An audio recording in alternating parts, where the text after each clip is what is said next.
سلام عليكم. يلا بينا نسمي الله كده ونعمل تخليل البتنجان. احنا عارفين ان له طريقتين، واحد بالسلق، بان احنا نسلقه، وهنا الطريقة هنبتدي ناخد معلقتين زيت وهنحمره فيه. دي الطريقة التانية. بصراحة هي طريقة سهلة وبتدي نتيجة كمان اروع من السلق. اول حاجة عايزاكي تعرفيها ان انت لما تيجي تشتغلي مع البتنجان، طبعا هو بيسمر الايد وكلنا مجربين كده. عشان كده يعني البسي جوانتي لو عندك. ولازم تنزعي القمع ده بكل حرص، فمش هنستخدم السكينة علشان ما يجرحهاش. هنعمل بالمعلقة كده ونزق القمع يتشال، وكده حافظتي على البتنجانة ان ما يخشش جواها مية، وحافظتي على شكلها. طبعا هناخده نغسله ونصفيه. وعندنا الطاسة بتاعتنا هنحط فيها معلقتين الزيت ونقلبها كده عشان تنتشر في كل الطاسة. وهنزل البتنجان بقى حبة بحبة. انا هنا عاملاه بالغطا علشان طبعا ما يطرطش عليا زيت او حاجة لو في اي قطرات زيت. وهغطيه بالغطا اللي هنا. هنقلبه طبعا علشان كله ياخد الزيت اللي محطوط ده كله يبقى منغمس فيه ويستوى كله مع بعضه.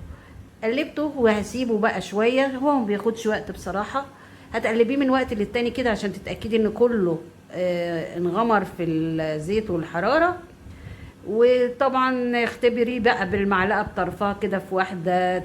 شكلها عموما بيتغير كده زي ما انت شايفة. بتبقى خلاص اتحمرت كده واستوت من جوه. فهبتدي طبعا احنا ما بنسويهاش قوي قوي، يعني بتبقى اقدر افتحها بالمعلقه كده، احس انها مستويه خلاص. طول ما هي جامده فهي لسه كده ما خلصتش، وتبقى صعبه في التمليح طبعا، وطعمها مش بيبقى حلو زي اما نكون سلقينها او محمرينها. انا هنا هبتدي اشيل كل البتنجان من الطاسه واصفيه. لو في اي قطرات زيت ولا حاجه نصفيه. ولو عايزه تطلعيه على ورق مناديل طلعيه لو بتاع المطبخ. طلعيه لو حاسه ان في اي زيوت او حاجه. وكده احنا هنبقى نسيبه على جنب علشان يبرد براحته ونقدر نشتغل، لان انتي وهو سخن مش هتقدري تعملي حاجه خالص. وفي نفس الوقت احنا ممكن نستغل الوقت ده ونبتدي نعمل التتبيله الهايله بتاعتنا. وبصراحه انا جربت وصفات كتير، التتبيله دي لقيتها فعلا ادتني نتيجه فظيعه جدا وطعمه هايل. يا ريت تجربوها، مش هتبطلوا تعملوها. وكمان هي احلى كمان من بتاعه المحلات، وانضف طبعا لما بتعملي الحاجه في بيتك. كده البتنجان خلاص اهو طلعته. وهبتدي بقى اشوف التتبيله بتاعتي. انا هنا بستخدم الجزر والفلفل، الشطه والفلفل. انا هحط فلفل بس اللي هو الفلفل الرومي ده، بس انا مش حاطاه في الصوره بصراحه. وهستخدم قطعه بنجر، قطعه كده، مش كل البنجرايه، يعني هناخد قطعه منها او قطعتين. احنا عارفين ان الجزر له فوائد كتيره والبنجر كمان جدا. وطبعا بتكوني مفصصه الثوم وطحناه. بس انا هقول لكم بقى احنا هنعمل فيه ايه. هتقطعي الجزر حلقات صغيره كده زي ما انا عامله، لاني انا مش هبشره في المبشره، انا هحطه في الخلاط. مش في الخلاط، يعني في الكبه، علشان يتقطع. مش هقعد بقى اتعب نفسي في ان انا اقعد اعمله بالمبشره ولا الكلام ده. في نفس الوقت انا هبتدي بقى اعمل الشطه اهي. بتقطعي من فوق ومن تحت، لو تحت دبلنا شويه، وتشيل القمع اللي فوق وتحت اهو. ونفتح ونطلع البذر اللي جوه، علشان طبعا احنا عايزين الجزء ده بس. خلاص كده هاخد طبعا معاهم شطه. هنا انا عامله الجزر اهو بشر في الكبه، وادى الفلفل والشطه، ولونه احمر ده البنجر. هتلاقي في الاخر كده عندك اللي لونه محمر بامبا ده اللي هو الثوم، حطيته بعد البنجر فلونه بقى محمر. وعليه طبعا معلقه خل، قصدي ربع كوبايه خل. وهنحط كمان معلقه كبيره او معلقتين كمون. وطبعا هما باينين في الصوره قبل ما انا كنت اتكلم. وهتحطي الملح زي ما انت عايزه. قلبي بقى الخلطه الخطيره دي كلها ببعضها، هي دي اللي هنشتغل بيها. هنبتدي ناخد زي ما انتم شايفين البتنجان برد اهو خلاص. وطبعا عشان هو فيه شطه انا مستخدمه الجوانتي علشان يعني الشطه بصراحه طلعت قويه جدا.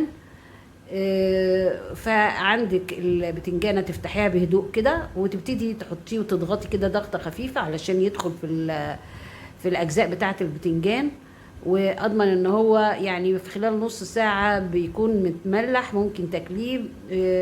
يعني دي طريقه تعتبر سريعه وفي نفس الوقت بتعيش فتره كبيره في التلاجة، يعني ممكن اسبوع تقعد لو انت غمرها كويس، تقعد اسبوع 10 ايام. هنتكلم على الحكايه دي دلوقتي. لو عجبك الفيديو يا ريت تعملي لنا لايك كده وتعليق حلو، وتشيري لو هو عجبك لاصحابك علشان الكل يستفيد. انا بكمل اهو فتح البتنجان وهحطه في كله وابتدي بقى ارصه. لو انت حطاه بقى للتقديم فانا هحطها هنا في طبق للتقديم، فحطاه في طبق كبير. لو انت هتحفظيه فتحطيه بقى في علبه وتقفلي عليه. انا طبعا انا لما بعمل الخلطه دي بعملها بكميه زياده علشان انا عايزه استفاد بيها. لو حبيت اعمل مره تانية بتنجان ما اقعدش اعمل الخلطه. ممكن تحطيها على السمك المقلي بتبدي طعم، ممكن تحطيها في السلطه بتاعتك.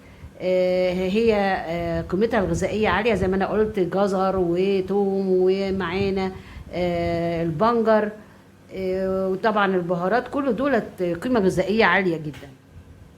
هشيل الباقي في التلاجة، هحفظه في التلاجة، وهجيب بقى شوية خل تانيين عشان انا لازم يبقى كله منغمر في الخل، كل البتنجان كده منغمر في الخل بالخلطة بتاعتنا. فدي طبعا كان في شوية كده من الخلطة باقيين في الكبة، فانا باخد عليهم شوية الخل وبتأكد ان كله منغمر. فطبعا هو سطح واحد خفيف فبينغمر بسرعة. لو انت هتحطيها في علبة مقفولة في التلاجة عشان تحفظي الباقي، يبقى هتكملي شوية خل عليهم شوية خلطة بتاعت الشطة وكده، وتقلبي وتقومي غمراهم فيه عشان يفضل. والله الله الله بجد، ده يعني احلى بتنجان ممكن تعمليه وهتبهري بيه العيلة واصحابك. ويلا في فيديو تاني.